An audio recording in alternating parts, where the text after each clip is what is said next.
Hi there, friends. Today we're going to learn about making friends. It's fun to have friends to play with and share secrets with.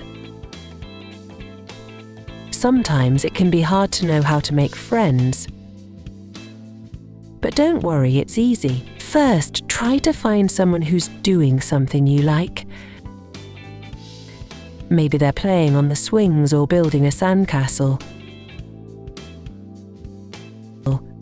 Say hello and ask them if they want to play together. For example, you could say, "Hi, I'm your name. Do you want to swing with me?" When you're playing with someone new, be kind and share your toys.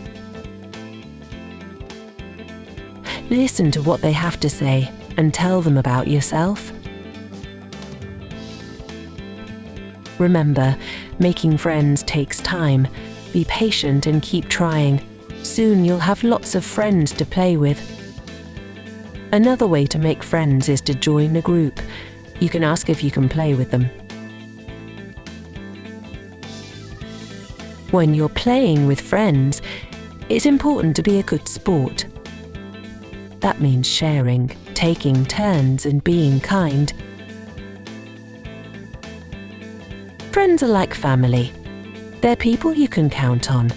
So, go out there and make some new friends.